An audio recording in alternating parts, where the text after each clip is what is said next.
do Senhor para todos nós. Podemos sentar, por favor? Só o Senhor pode intervir nisso aí. Ninguém mais consegue fazer aquilo que é a vontade do Senhor. Ninguém pode cumprir.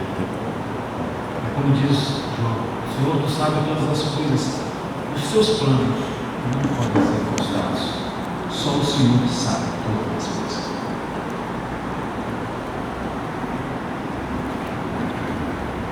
Nós vamos estudar agora a sexta lição, em que fala sobre Paulo no poder do Espírito. E se encontra no livro de Atos, no capítulo 19. Atos, capítulo 19. Nós vemos no versículo 6 o nosso texto áureo. Atos, capítulo 19, versículo 6. A palavra de Deus nos diz: E impondo-lhe Paulo as mãos, veio sobre ele o Espírito Santo. Falavam línguas e profetizavam. Feche os seus olhos, vamos pedir a orientação do Senhor. Pai, no nome de Jesus, fala aos nossos corações nesta manhã gloriosa. Queremos aprender a porção da Tua Palavra. Fala aos nossos corações e nos prepara, Pai, para ter uma vida no poder do Espírito Santo. Nós te agradecemos no nome santo de Jesus. Amém. O texto que nós vamos ler está no livro de Atos, do capítulo 19, versículo de 1 a 7. Atos 19, de 1 a 7. Acompanhe a leitura. Assim nos diz a palavra do Senhor.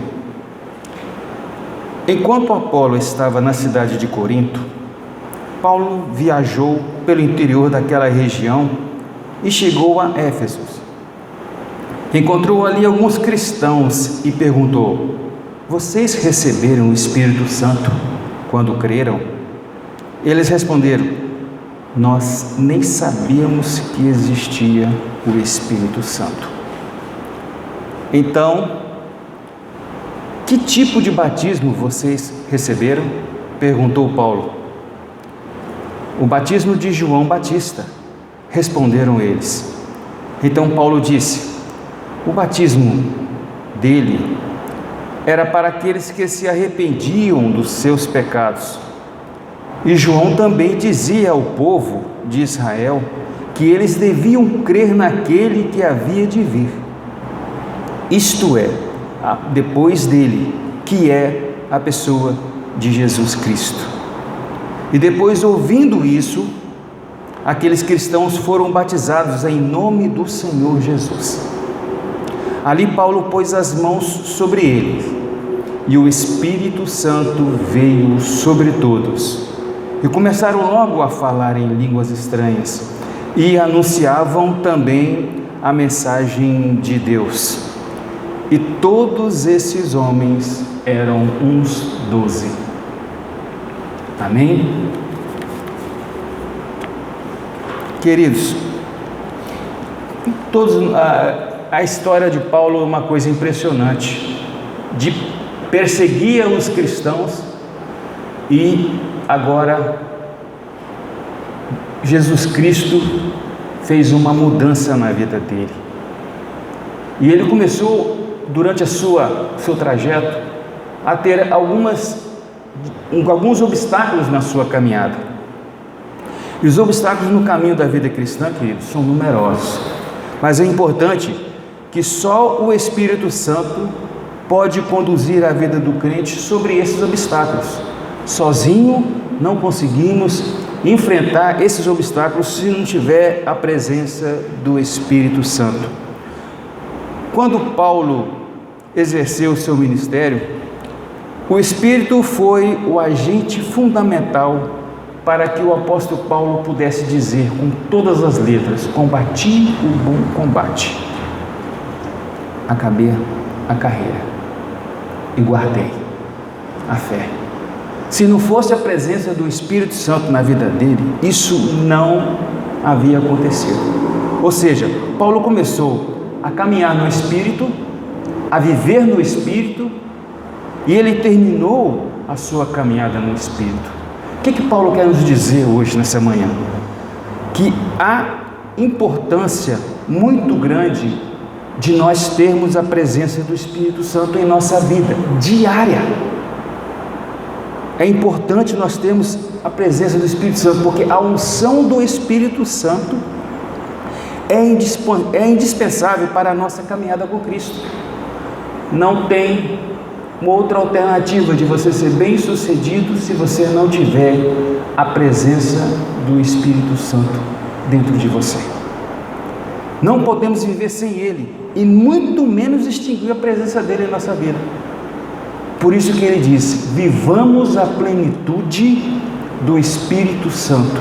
Vivamos, temos que viver diariamente a presença do Espírito Santo em nós. E o autor ele começa aqui a introdução dizendo o seguinte: movido pelo Espírito Santo, o apóstolo Paulo passou a ter uma missão na vida: dar testemunho de Jesus e provar que Ele é o Cristo, o Filho de Deus vivo. Nessa lição veremos 3 tópicos muito importantes. Paulo pregou a Cristo no poder do Espírito. A segunda é o seu argumento sobre a plenitude do Espírito Santo. E ele termina, o autor, no 3º tópico, dizendo a fonte da revelação do Espírito Santo em seu ministério. Olha que coisa maravilhosa, a bênção que Deus preparou para nós nesta manhã. Conhecer essa importância muito grande da presença do Espírito Santo e a plenitude do Espírito Santo em nossa vida. Então, primeiro tópico, pregando a Cristo no poder do Espírito. O autor ele divide em 3 subtópicos muito importantes. Primeiro, Paulo, movido pelo poder do Espírito. Aqui no livro de Atos nos mostra que após a conversão de Paulo ficou alguns dias com os discípulos que estavam lá em Damasco. E logo depois, ele começou a pregar Jesus Cristo. E a pregar que Jesus Cristo é o Filho de Deus. E ele começou a pregar isso em todos os lugares, nas sinagogas. A todo tempo ele começou a pregar sobre isso. Mais tarde, quando chegou a Jerusalém, Paulo já estava falando ousadamente, ou seja, em nome do Senhor Jesus. Ele já tinha começando a usufruir do poder do Espírito Santo na vida dele. E ele falava ousadamente. Era o poder do Espírito Santo que movia de tal modo que o apóstolo não tinha outra missão na vida dele senão pregar a Jesus e a este crucificado. O que diz 1 Coríntios 2:2? O apóstolo Paulo diz: porque quando estive com vocês, resolvi esquecer tudo, a não ser 2 coisas: Jesus Cristo, especialmente a sua morte na cruz. Olha que coisa maravilhosa. Paulo esqueceu o que ele era, aquela vida de perseguir os cristãos. Ele esqueceu disso, ele apagou da memória dele esses fatos. E ele focalizou a sua meta, a missão de falar sobre Jesus Cristo, que Ele é o Filho de Deus, e pregar justamente a crucificação de Cristo. Por que Jesus Cristo morreu na cruz por nós? Olha que coisa maravilhosa. Mas isso, queridos, só aconteceu por quê? Só podia acontecer porque ele estava com a unção do Espírito Santo na vida dele. Ele só poderia pregar tal mensagem pelo Espírito Santo de Deus. E olha o que nos diz aqui 1 Coríntios 12:3. Por isso, precisam compreender que ninguém que disse maldito seja Jesus pode estar falando pelo poder do Espírito Santo de Deus. Não faz sentido isso. E que ninguém pode dizer que Jesus é o Senhor, a não ser que ele seja guiado simplesmente pelo Espírito Santo. Duas coisas que é muito importante nós entendemos isso. Se uma pessoa não for guiada pelo Espírito Santo de Deus, ele não pode dizer que Jesus é o Senhor. Não pode dizer. Porque não faz sentido isso, ele dizer essa coisa. Então é importante aqui nós observarmos que esse primeiro tópico da lição, ele esteve a todo momento orientado e guiado pelo Espírito Santo de Deus. O autor ele coloca no segundo tópico sobre o caminho da pregação. O caminho da pregação. E para ele tirar aquela imagem de perseguidor para pregador, anunciador de boas novas do Evangelho, ele teve que assumir uma postura diante de todos. E aqui no livro de Gálatas, no capítulo 1, versículo 1, o Paulo, ele dá uma demonstração, o apóstolo Paulo, ele diz assim: eu, Paulo, escrevo esta carta, eu que fui chamado para ser apóstolo, não por pessoas, ou por meio de uma pessoa, mas por Jesus Cristo e por Deus, o Pai que o ressuscitou dos mortos.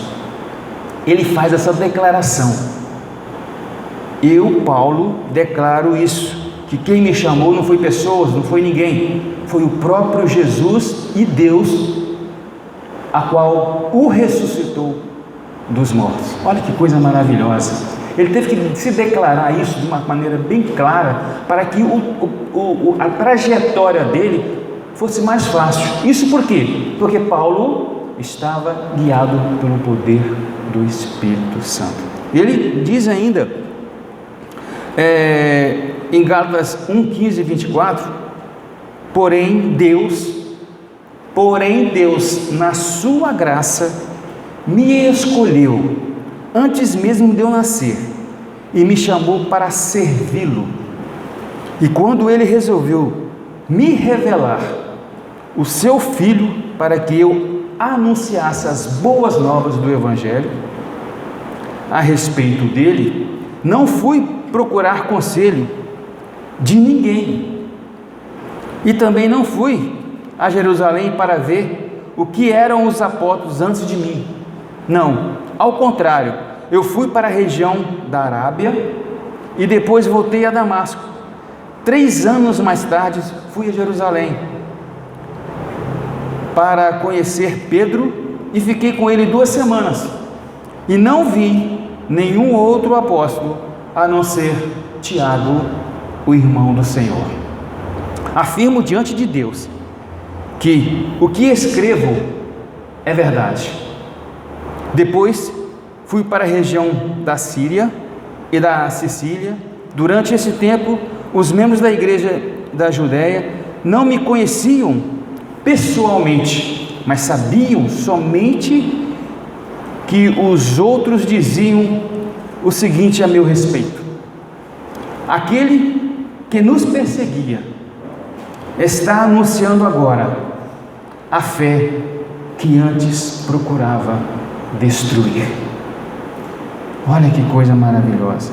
E louvavam a Deus por causa de mim. Olha que trajetória orientada e guiada pelo Espírito Santo de Deus. A revista nos diz aqui no tópico 2: depois do estágio no deserto da Arábia por 3 anos, Paulo voltou a Damasco e daí foi a Jerusalém, e não teve uma recepção calorosa, porque os cristãos de Jerusalém, inclusive os apóstolos, ainda temiam a presença do antigo Saulo de Tarso. Com algumas reservas, ele foi acolhido à igreja mãe e todos ouviram o seu testemunho, e sem se intimidar, ele pregava ousadamente para os judeus e os gregos da cidade. Olha que coisa maravilhosa. Aí começou o trajeto da vida do apóstolo Paulo, uma vida diferente, uma vida que ele tinha que provar que ele teve um encontro com Jesus. E tudo isso fez toda a diferença na vida dele, principalmente com a unção e o poder do Espírito Santo em sua vida. Por isso que a plenitude do Espírito Santo é uma coisa que nós devemos viver diariamente. Entretanto, Paulo, continuando aqui a revista, entretanto, Paulo recebeu uma revelação que ele deveria sair de Jerusalém. Está lá em Atos 22, 17 e 18, que diz: e Paulo terminou dizendo, então, estou falando sobre a missão de Paulo. Paulo estava dizendo sobre a missão dele.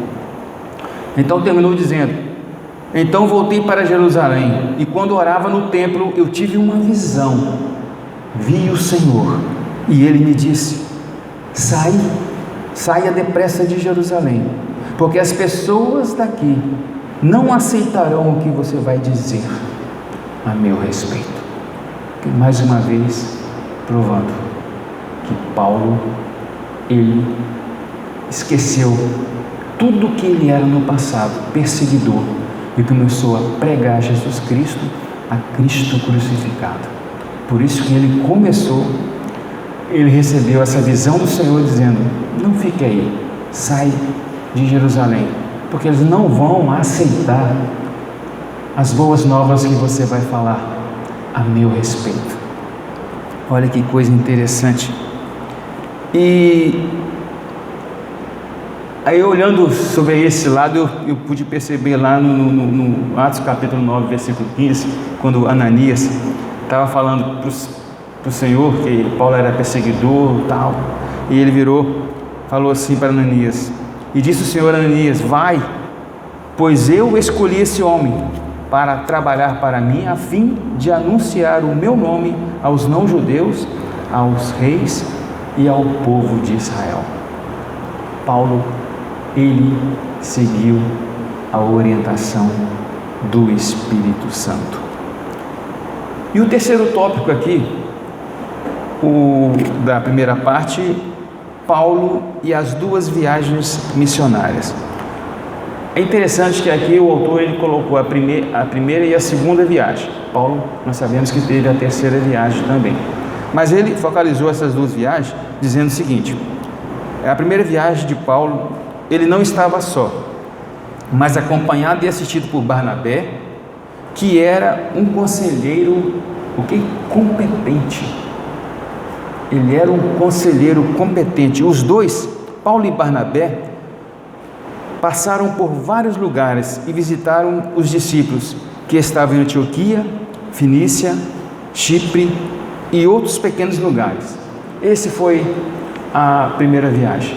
A segunda viagem dele, a segunda viagem missionária, Paulo e Barnabé voltaram a Antioquia, porque a igreja dessa cidade havia crescido e se tornou o ponto de partida para visitar outras cidades.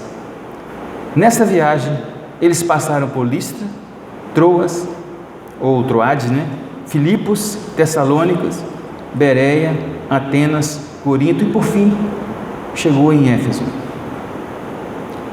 E interessante que o autor ele finaliza aqui: em todas essas viagens o Espírito Santo movia o ministério do Paulo.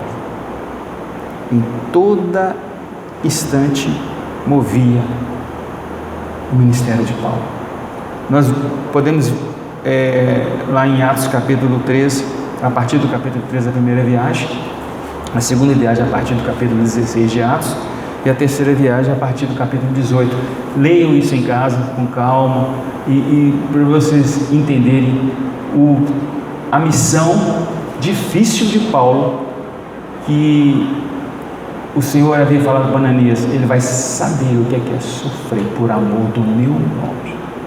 Ele vai entender, é um instrumento vivo na mão para levar a mensagem aos gentios e a todos, ousadamente guiado pelo meu Espírito. Olha que coisa maravilhosa. E a primeira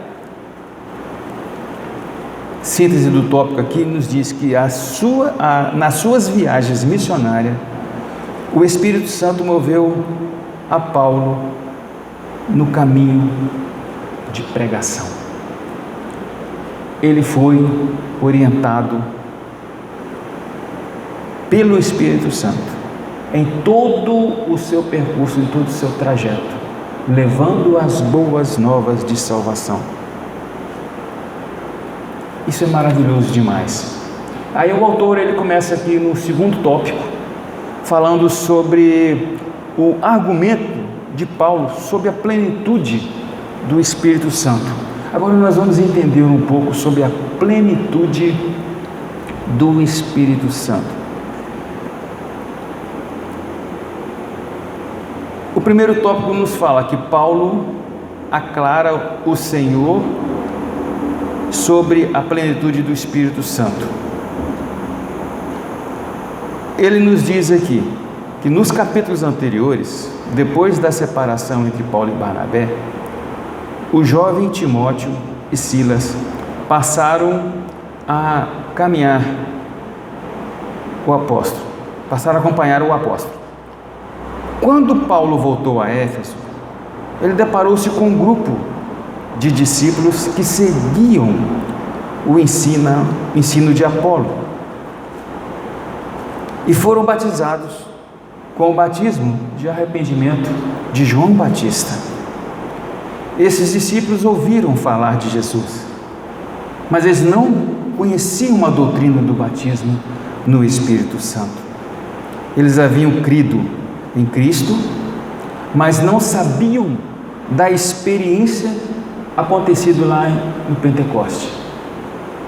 Paulo percebeu que, a despeito de terem crido em Cristo nas Escrituras, eles não haviam recebido o poder do Espírito Santo para se tornarem testemunhas do Senhor.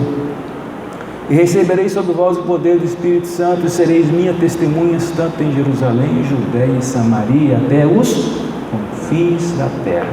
Eles tinham conhecimento apenas do batismo de arrependimento, mas eles seguiam realmente a Cristo e criam realmente, só não tinham conhecimento sobre a presença do Espírito Santo em suas vidas. Mateus 3,11, ele nos fala sobre o que é o batismo de João Batista. E João Batista foi o último profeta do Antigo Testamento.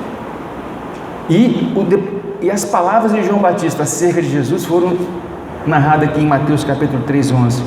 Eu os batizo com água para mostrar que vocês se arrependerão dos seus pecados, mas aqueles que virá depois de mim os batizará com o Espírito Santo e com fogo. Ele é mais importante do que eu, João Batista. Ele é mais importante do que eu, e não mereço a honra de carregar as sandálias dele. Olha o depoimento dele. Mas parece que eles não entendiam justamente sobre isso, que o que vem após de mim, disse João Batista, parece que foi esquecido com o tempo. Ele vos batizará com o Espírito Santo e com fogo. Então isso ficou um pouco meio esquecido. Por isso que o Paulo ele depara aqui com essas pessoas que nunca ouviam falar do Espírito Santo. Não sabemos sobre o que é o Espírito Santo. É interessante que o apóstolo Paulo, guiado pelo Espírito Santo, ele não menosprezou João Batista e não menosprezou Apolo no seu ensinamento. Ele os respeitou, e ele, a tal modo que no versículo 5 ele fala, e ouviram falar, quer dizer, Paulo começou a falar para eles sobre o Espírito Santo, e eles foram batizados em nome do Senhor Jesus. Olha que coisa maravilhosa. Quando a pessoa é movida pelo Espírito Santo, as coisas são bem diferentes, porque o Espírito de Deus, ele não vem para enganar ninguém. O ensinamento de Paulo, ele não diminuiu nem Apolo e nem João Batista. Ele veio completar o ministério dele através desse batismo, que fez com que eles entendessem que eles deveriam ser batizados em nome do Senhor Jesus. E Paulo, imediatamente impondo-lhe as mãos, o que aconteceu? Veio sobre ele o Espírito Santo, e eles começaram a falar em línguas e a profetizar. Olha só que coisa maravilhosa. Então voltamos lá. Quando Paulo chegou lá em Éfeso, ele deparou com um grupo de seguidores de Apolo que não tinham conhecimento, sabiam muito bem quem era Cristo. Eles tinham conhecimento certinho dos ensinamentos de João acerca de Jesus, mas eles não tinham o verdadeiro conhecimento sobre a doutrina do batismo do Espírito Santo. E aqui no segundo tópico, o autor fala aqui que é preciso crer para receber o Espírito Santo. É preciso crer para receber o Espírito Santo. Olha bem, o autor fala aqui que ninguém recebe o batismo no Espírito Santo antes de crer em Cristo como Senhor e Salvador. Somente depois de passar pela experiência da conversão, de reconhecer Jesus como Salvador, aí então o Senhor concede o dom do Espírito Santo. A pessoa que não tem Cristo, não crê no Senhor Jesus, ele não tem o Espírito Santo na vida dele. Ele só passa a crer. Quando ele passa a crer, ele tem o Espírito Santo, ele recebe o Espírito Santo. Ou seja, o batismo no Espírito Santo sobre a pessoa convertida. Ele recebe o Espírito Santo a partir do momento que ele crê em Jesus. Quem não crê em Jesus, não tem, queridos, não tem o Espírito Santo e não conhece. Ninguém recebe o batismo no Espírito Santo antes de crer em Cristo como Salvador. Não existe outra chance de você ter o Espírito Santo se você não crer. E o terceiro tópico aqui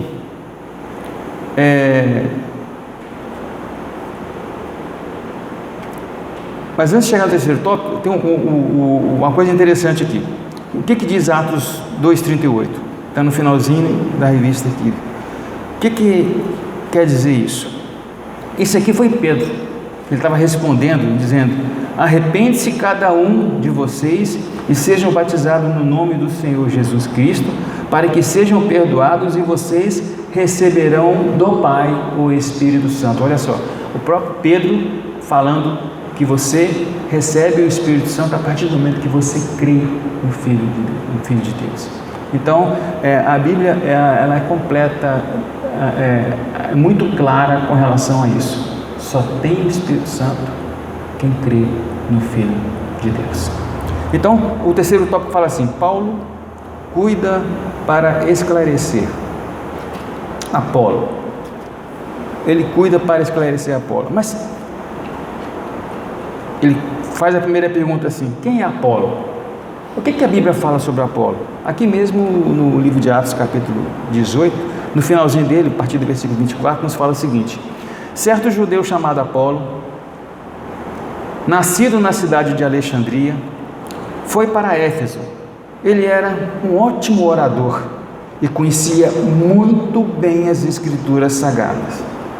Era também instruído no caminho do Senhor. Ele tinha o conhecimento do Senhor e falava com grande entusiasmo e ensinava de maneira correta a respeito de Jesus. Porém, conhecia somente o batismo de João. Ele começou a falar com entusiasmo na casa de oração dos judeus. Priscila e Áquila o ouviram falar Então o levaram para a casa e lhe explicaram melhor o caminho de Deus. E quando Apolo decidiu ir para Acaia, os cristãos de Éfeso o ajudaram, escrevendo uma carta para os irmãos de lá, pedindo para que o recebesse bem. E chegando lá, ele ajudou muitos aqueles que, pela graça de Deus, haviam crido. Olha só que coisa interessante. Porque Apolo, com argumentos fortes, conhecimento, ele tinha argumentos fortes, derrotava os judeus nas discussões públicas. Olha como é que ele tinha conhecimento de quem era Jesus. Pela palavra ele tinha conhecimento e ele tinha argumento forte, provando nas escrituras sagradas que Jesus Cristo é o Messias. Então o Apolo, ele tinha conhecimento de Jesus muito bem esclarecido nesse assunto, mas ele não tinha o conhecimento apenas da existência do Espírito Santo. Ele não tinha conhecimento sobre o Espírito Santo. Olha que coisa interessante. Quem era Apolo? A revista nos fala aqui: Apolo era um judeu de Alexandria, cidade egípcia, de grande cultura. Certamente Apolo teve uma elevada formação, principalmente no conhecimento das escrituras sagradas, e se destacava pela eloquência. Tornou-se um discípulo de João Batista à distância e creu na mensagem dele. Apolo tornou-se pregador de Cristo, mas não havia experimentado ainda o poder do Espírito Santo. Fez discursos em Éfeso, os quais foram fiéis à sua mensagem. Mas quando Paulo enviou Áquila e Priscila para Éfeso, ele tinha por objetivo orientar Apolo acerca da vinda do Espírito Santo. Antes que o Apolo chegasse a Éfeso, Apolo foi para Corinto. Olha só que coisa impressionante. E aqui nós terminamos aqui sobre o segundo argumento, o segundo tópico, que é o argumento de Paulo sobre a plenitude do Espírito Santo, dizendo que Apolo, dizendo justamente no tópico que o apóstolo Paulo cuidou para esclarecer a Apolo a respeito da plenitude do Espírito Santo. Inicialmente, o batismo de João, ele era um sinal de arrependimento pelo pecado, não um marco de uma nova vida em Cristo. Mas Apolo, os cristãos de Éfeso, eles tinham conhecimento apenas da mensagem de João. Eles precisavam de uma instrução adicional sobre a mensagem e o ministério de Jesus Cristo. Eles criam em Jesus Cristo como o Messias, mas não atendiam a importância da obra do Espírito Santo. Eles não entendiam sobre o Espírito Santo. E tornar-se um cristão envolve o arrependimento do pecado e o abandono do pecado, mas também a aproximação de Cristo pela fé. Assim, os cristãos de Éfeso, eles tinham a mensagem incompleta. Faltava-lhes conhecer a plenitude do Espírito Santo, o poder do Espírito Santo na vida deles. Apolo tornou-se pregador de Cristo, mas não havia experimentado ainda o poder do Espírito Santo. E agora no último tópico aqui, dizendo sobre a fonte de ensino de Paulo sobre o Espírito Santo em Éfeso. Primeira parte nos diz que as Escrituras como fonte de revelação sobre o Espírito Santo. Visto que Paulo era um erudito nas Escrituras e a sua primeira fonte de conhecimento acerca da divindade era a revelação de Canon no Antigo Testamento. Sua compreensão sobre Deus era monoteísta, tanto quanto todos os demais judeus. A doutrina da Santíssima Trindade, mais especificamente a pessoa do Espírito Santo, estava presente no Antigo Testamento de uma forma assim subjetiva, de uma forma bem subjetiva. Eles não tinham ainda o conhecimento pleno, completo do poder do Espírito Santo na vida deles. E isso por quê? Porque o segundo tópico nos diz sobre o Pentecoste como fonte de revelação do Espírito Santo. A segunda fonte reveladora do Espírito Santo era a experiência vivida pelos apóstolos no dia de Pentecostes. Lembram? Atos 2, 1, 4. Quando chegou o dia de Pentecostes, todos os seguidores de Jesus estavam reunidos no mesmo lugar. De repente veio do céu um barulho que parecia um vento soprando muito forte e encheu toda a casa onde estavam sentados. Então todos viram coisas parecidas como chamas, que se espalharam como línguas de fogo, e cada um foi tocado por uma dessas línguas, e todos ficaram cheios do Espírito Santo e começaram a falar em outras línguas, e de acordo com o que o poder do Espírito Santo dava a cada um deles. Olha que coisa impressionante. Olha que coisa impressionante. Se o Antigo Testamento mostrava o Espírito Santo de uma forma subjetiva, aqui no Novo Testamento, em especial Pentecoste, revela a atuação do Espírito Santo de uma maneira bem clara, de uma maneira objetiva. Se o Antigo Testamento mostrava o Espírito Santo de uma forma subjetiva, o Novo Testamento, especialmente de Pentecostes, revela a atuação do Espírito Santo de uma maneira bem clara e objetiva. Essa é a forma de que a mudança ia acontecer. E chegou até nós com a presença gloriosa do Espírito Santo em nossas vidas. E o terceiro tópico, Paulo ensina acerca do Espírito Santo, e ele nos diz aqui, foi justamente no nosso tema da lição, que está em Atos 19, 1 a 6. Ao ensinar sobre o Espírito Santo aos Éfesos, Paulo não desfez a mensagem de João Batista e nem a de Apolo.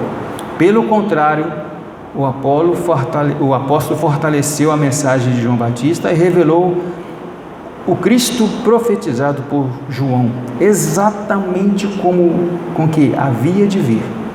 A seguir, Paulo anuncia sobre o Espírito Santo aos Efésios, os quais receberam a mensagem que havia sido consumado justamente lá no dia de Pentecostes. Então, ora por eles e põe as mãos, e sobre as suas cabeças o Espírito Santo é derramado como chuva abundante sobre todos, e todos começaram a falar em línguas e profetizar. Iniciou-se um grande avivamento da igreja em Éfeso. Essa experiência levou aos discípulos de Éfeso a anunciar Jesus como Salvador e fez a igreja crescer. Nesse tempo, sinais de prodígio foram marcas externas da presença e do poder do Espírito Santo na vida da igreja. A síntese do terceiro tópico nos diz que as Escrituras são a primeira fonte de revelação do Espírito, enquanto que Pentecoste é a segunda fonte da revelação. Queridos, o Espírito Santo foi derramado no Pentecoste, quando os discípulos souberam mais acerca da obra redentora de Jesus e receberam a missão de proclamar as boas novas a todos. Ao derramar o Espírito Santo, Deus confirmou aos cristãos como o corpo espiritual de Cristo e os capacitou para a grande comissão. O derramamento do Espírito Santo lhes encheu. Cada crente em Jesus no Pentecoste confirmou-os como igrejas do Senhor. O Pentecoste foi o derramamento formal do Espírito Santo sobre ela. A marca da verdadeira igreja não é somente a doutrina certa, mas a ação correta, que são a evidência das obras do Espírito Santo. quando Paulo impôs as mãos sobre eles, sobre aqueles cristãos em Éfeso, eles foram batizados no Espírito Santo de uma maneira que os discípulos, da mesma maneira que os discípulos lá de Pentecostes. E houve sinais exteriores, visíveis à presença do Espírito Santo. Eles falaram línguas estranhas e começaram a profetizar. Antes mesmo, o mesmo aconteceu quando o Espírito Santo veio sobre os gentios. Olha que coisa maravilhosa. Agora eu queria terminar a lição concluindo uma coisa importante. Falar em línguas e profetizar não são necessariamente evidências do batismo com o Espírito Santo, mas não devemos menosprezar esses dons dados pelo Espírito Santo quando recebemos em nosso espírito, pois eles são dados à igreja com um propósito bem definido. Esses dois dons servem para edificação. Falar em línguas, Deus fala, o falar em línguas, você fala a Deus, você não entende o que está falando, mas você traz a edificação pessoal. Mas o mais importante aqui, que quando você profetiza, é Deus que fala às pessoas através de você, e todos entendem e trazem edificação coletiva, todos são edificados. As línguas sem interpretação são exatamente o oposto de profetizar. Apenas servem para edificação pessoal, portanto é uma linguagem de oração. Agora, já as línguas com interpretação são o mesmo que profecia. Por isso, queridos, o dom de profetizar é maior do que o dom de línguas.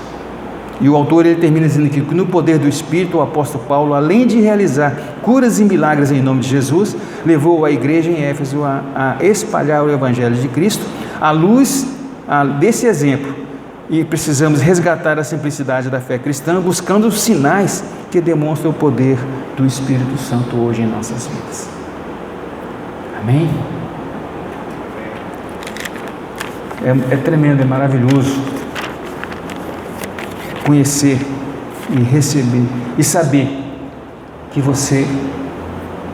nós precisamos a cada dia ter em nossa vida a unção do Espírito Santo, a presença da plenitude do Espírito Santo em nossas vidas. Amém?